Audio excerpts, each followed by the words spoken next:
Hello hi नमस्कार मंडळी, कशा आहात तुम्ही सगळेजण? नवरात्रामध्ये बखर एका साडीची या सिरीजमध्ये मी वेगवेगळ्या प्रांतातल्या वेगवेगळ्या साड्या याबद्दल बोलत असते.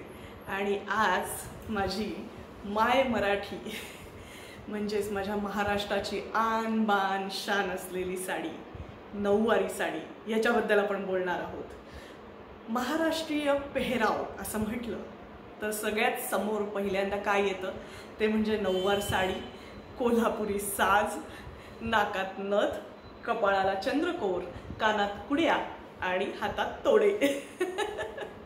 एक नवीन गाणं गाजतंय पहा मराठीमध्ये, नको मला राजा नको गाडी पाहिजे, राजा मला नऊवारी साडी पाहिजे.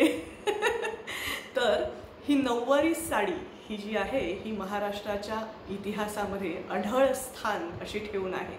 नऊवारी साडीचा इतिहास हा हजारो वर्ष जुना आहे. महाराष्ट्राचा इतिहास जेव्हा तुम्ही बघतात तेव्हा तुमच्या लक्षात येतं की महाराष्ट्रामध्ये अनेक क्रांतिकारी योद्धा अशा स्त्रिया होऊन गेल्या आणि त्यांचा पेहराव जर तुम्हाला आठवत असेल तर राणी लक्ष्मीबाई असो, ताराराणी असो, अहिल्यादेवी होळकर असोत, जिजामाता असोत, नाहीतर मग सावित्रीबाई फुले असोत, या सगळ्यांच्या पेहरावामध्ये एकच गोष्ट कॉमन आहे, ती म्हणजे नऊवार साडी. या सगळ्या जणी मराठी मुलींच्या आदर्श अशा स्त्रिया आहेत, आदर्श आहेत त्या मराठी मुलींच्या. आणि अशा वेळेला त्यांचा जो पेहराव आहे नऊवारी साडी हा सगळ्या तमाम मुलींना भुरळ घालतो. कारण काय आहे माहिती आहे का की मुलींनी आपल्या आज्यांना, पणज्यांना नऊवार साडी नेसलेलं पाहिलेलं आहे. आणि हीच पद्धत, हाच ट्रेंड, फॅशन ट्रेंड म्हणता येईल, हा परत एकदा सुरू झालेला आहे. आता मुली लग्नात, कार्यात, गुढीपाडव्याच्या ज्या मिरवणुका असतात त्या सगळ्या मिरवणुकांमध्ये सगळीकडे मुली मस्तपैकी नऊवार साड्या ह्या मिरवतात.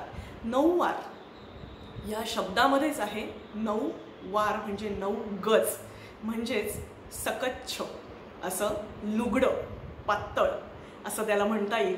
जे 9 वाराचं म्हणजे 9 गजाचं असतं, 9 यार्डचं असतं, अखंड असं वस्त्र असतं.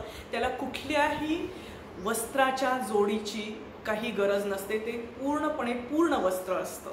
त्यामुळे ह्या ज्या नऊवार साड्या असतात तर ह्या उठा बसायला, कामं करायला सगळ्याला अतिशय मोकळ्या चकळ्या अशा असतात, नेसायला अतिशय छान कम्फर्टेबल असतात. पुरुषांचं जे धोतर असायचं त्यालाच वरती पदर असा अखंड लांब होऊन आणि मग त्याची नऊवार झाली. कारण बाकी जो काष्टा असतो ना तो सेम असतो, फक्त पदराचा भाग जो असतो स्त्रियांच्या ह्याच्यामध्ये हा एक ॲडिशनल गोष्ट असते. तर ही जी नऊवार असते ना तर ही नऊवार ही सगळ्या मुलींना खूप आवडते. त्यातल्या त्यात पैठणी, जिजामाता अशा ज्या राजस नऊवार आहेत ह्या मुलींना खूप आवडतात.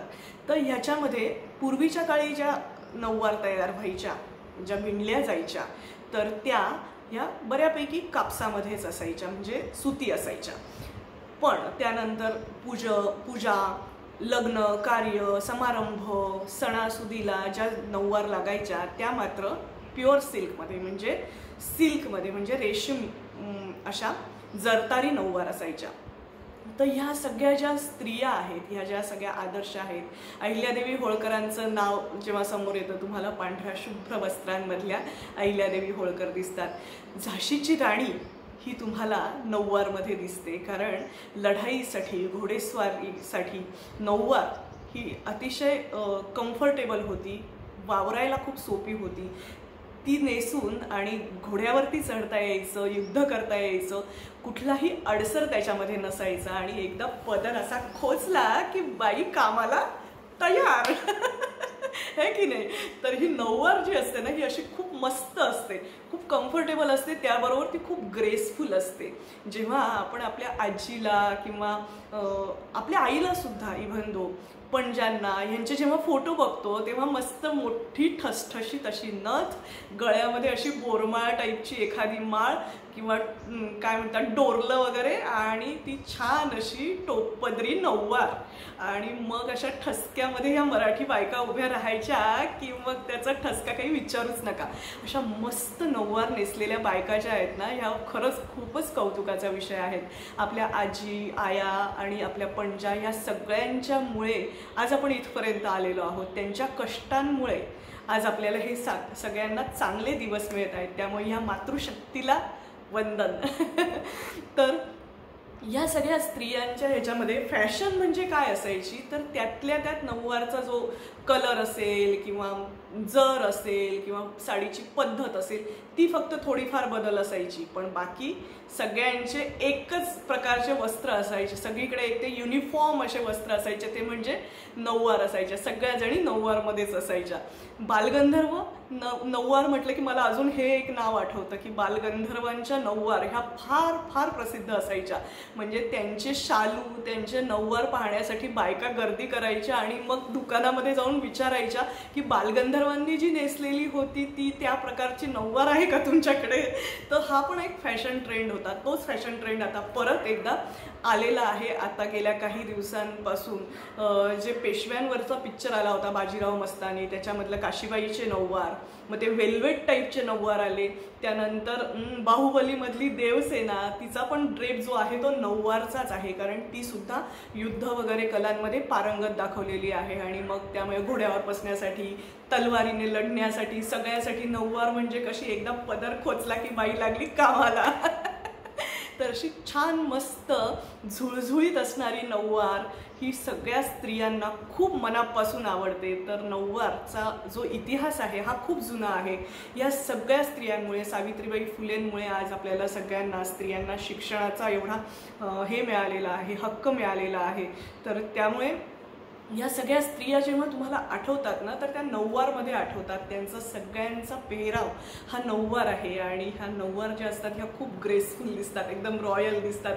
आपली आजी अगदी ती सुती नऊवार जरी नेसलेले असते तरीही तिच्या त्या प्रत्येक नऊवारीच्या सुरकुतीवरती तिच्या अनुभवाची रेष असते.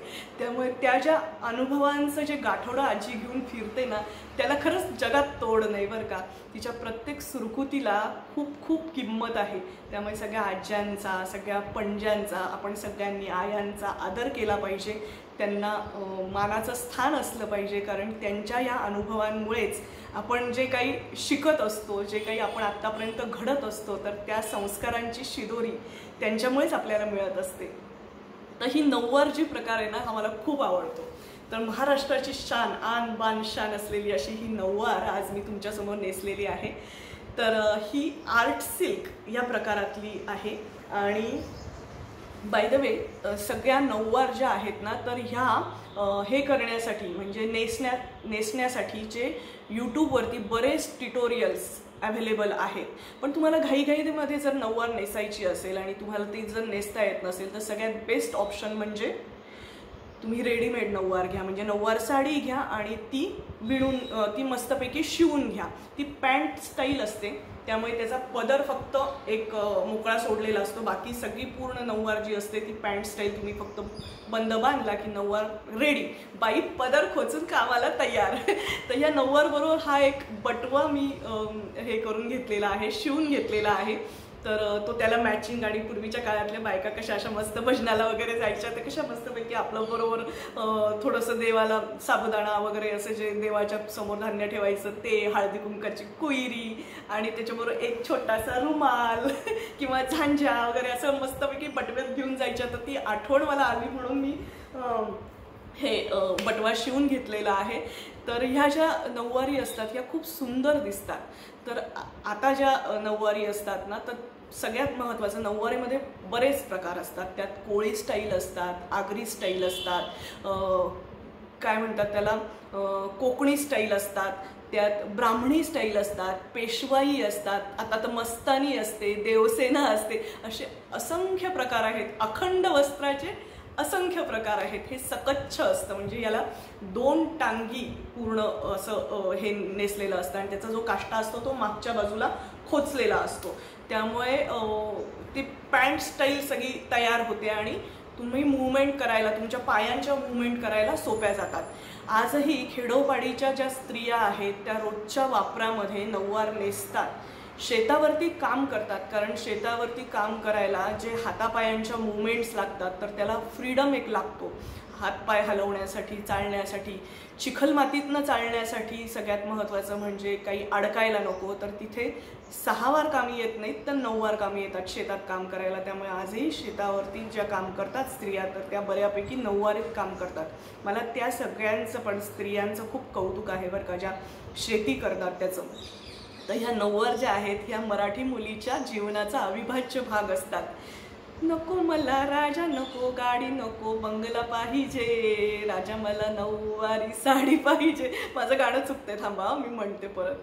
नको राया बंगला नको, गाडी नको, मला राया 9 वारी साडी पाहिजे, असंच काहीतरी आहे. पण गमतीशीर गाणं आहे. तर मुलींना 9 वार साडी हवी असते. मुलींना सगळ्यांना 9 वार नेसून मस्तपैकी नथ बीथ असा छान कोल्हापुरी साज, कानात कुड्या असं घालून, झुबे असं घालून आणि मस्त मिरवायचं असतं. तर ह्याला साजेशी आज मी जी नेसलेली आर्ट सिल्कची 9 वार आहे, ह्याचं ना मी जमेल तशी डिस्क्रिप्शन बॉक्समध्ये ॲमेझॉनची लिंक देते आहे. कारण मी ही मार्केटमधनं घेतलेली आहे, त्यामुळे सेम या साडीची लिंक नाही आहे. पण तशाच 9 वार साडी ज्या ॲमेझॉनवरती अवेलेबल आहेत त्याची लिंक मी इथे डिस्क्रिप्शन बॉक्समध्ये देते आहे. आणि मी तुम्हाला सांगितलं ना की ह्याच्याबरोबरच मी एक कडी जोडत असते, ती म्हणजे एक कवितेची कडी असते. 9 कवयित्रींच्या कविता. तर ह्याच्यामध्ये आजच्या कवयित्री आहेत शांता शेळके. शांता शेळके ह्या अतिशय प्रतिभा संपन्न अशा कवयित्री होत्या.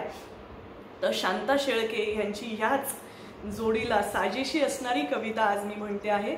कवितेचं नाव तुम्हाला सगळ्यांना माहिती आहे अशी कविता आहे, ती म्हणजे पैठणी. पैठणी ही कविता आज तुमच्या समोर सादर करते आहे. फडताळात एक गाठोडं आहे, त्याच्या तळाशी अगदी खाली जिथे आहेत जुने कपडे, कुंचा, टोपडी, शेले, शाली, त्यातच आहे घडी करून जपून ठेवलेली एक पैठणी. नारळी पदर, जरी चौकडी, रंग तिचा सुंदर धानी, म्हणजे अतिशय सुंदर असा. माझी आजी लग्नामध्ये हीच पैठणी नेसली होती, पडली होती साऱ्यांच्या पाया हाच पदर धरून हाती. पैठणीच्या अवतीभवती दरवळणारा सूक्ष्म वास, ओळखीची अनोळखीची जाणीव गूढ आहे त्यास. धूर कापूर उदबत्त्यांमधून जळत गेले किती श्रावण, पैठणीने जपले एक तन एक मन. माखली बोटे पैठणीला केव्हा पुसली, शेवंतीची चमेलीची आरास पदराआडून हसली. वर्षामागून वर्षे गेली, संसाराचा सराव झाला, नवा कोरा कडक पोत एक मऊपणा ल्याला. पैठणीच्या घडीघडीतून अवघे आयुष्य उलगडत गेले, अहेवपणी मरण आले, माझ्या आजीचे सोने झाले. अहेवपणी म्हणजे सौभाग्यवती असताना. कधीतरी ही पैठणी मी धरते उरी कवळून, मऊ रेशमी स्पर्शामध्ये आजी भेटते मला जवळून. मधली वर्षे गळून पडतात, कालपटाचा जुळतो धागा, पैठणीच्या चौकड्यांनो आजीला माझ्या कुशल सांगा. पैठणीच्या चौकड्यांनो आजीला माझ्या कुशल सांगा. तर शांता शेळके यांची ही पैठणी ही कविता आज मला अतिशय समर्पक वाटली ह्या सगळ्या 9 वार साडीच्या ह्याच्याबद्दल. कारण मी नेसलेली ही साडी जी आहे ही पैठणी प्रकारातलीच आहे, फक्त ही आर्ट सिल्क प्रकारातली आहे. तर तुम्हाला हे सादरीकरण कसं वाटलं ते कॉमेंट करून मला नक्की सांगा. तुम्हाला आजचा हा व्हिडिओ कसा वाटला ते कॉमेंट करून मला नक्की सांगा. बघत राहा बखर एका साडीची. अजून एक व्हिडिओ आपला बाकी आहे आणि आजचा रंग आहे, सगळ्यात शेवटी सांगते, आजचा रंग आहे मोरपिशी. हा मोरपिशी रंग हा प्रत्येक बाईला आवडणारा असा रंग आहे. निळ्या आणि हिरव्या रंगाचं हे मिश्रण असतं आणि अतिशय उत्फुल्ल आनंदी असा हा रंग असतो. मोर जसा थुई थुई नाचतो त्याप्रमाणे मनात आनंदाचे कारंजे असे मोरासारखे बायकांच्या मनामध्ये उडत असतात. त्यामुळे आनंदाचा चैतन्याचा असा हा मोरपंखी रंग आहे. तर ही मोरपिशी रंगाची पैठणी साडी 9 वार साडी मी आज नेसलेली आहे. शेवटपर्यंत ट्राय ऑन पर्यंत व्हिडिओ सगळेजण पाहत राहा. तुम्हाला हा व्हिडिओ कसा वाटला ते कॉमेंट करून सांगा. माझ्या यूट्यूब चॅनलला लाईक करा, शेअर करा, सबस्क्राईब करा आणि हो बेल आयकॉनवरती क्लिक करा जेणेकरून तुम्हाला अशाच नवनवीन व्हिडिओजचे नोटिफिकेशन येत राहतील. आणि जर तुम्ही सबस्क्राईब केलं असेल तर तुम्हाला सगळ्यांना थँक्यू. तुम्हाला सगळ्यांना नवरात्रीच्या हार्दिक हार्दिक शुभेच्छा. धन्यवाद मनापासून. मीनल अद्वैत.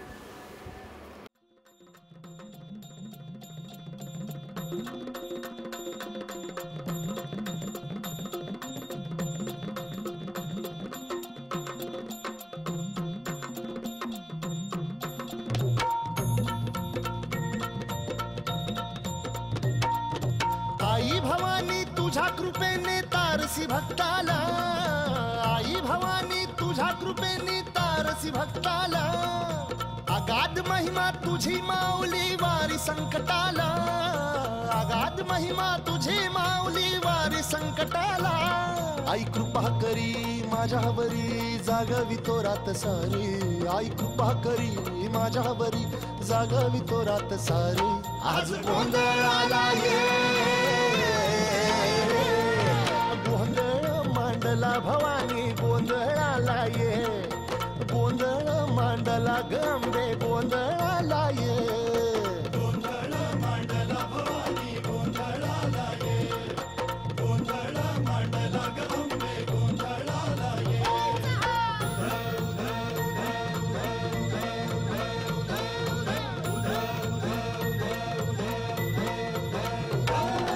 गळ्यात घालून कवड्याची माळ, पायात बांधिली चाळ, हातात परडी तुला गावडी वाजवी तो संबळ.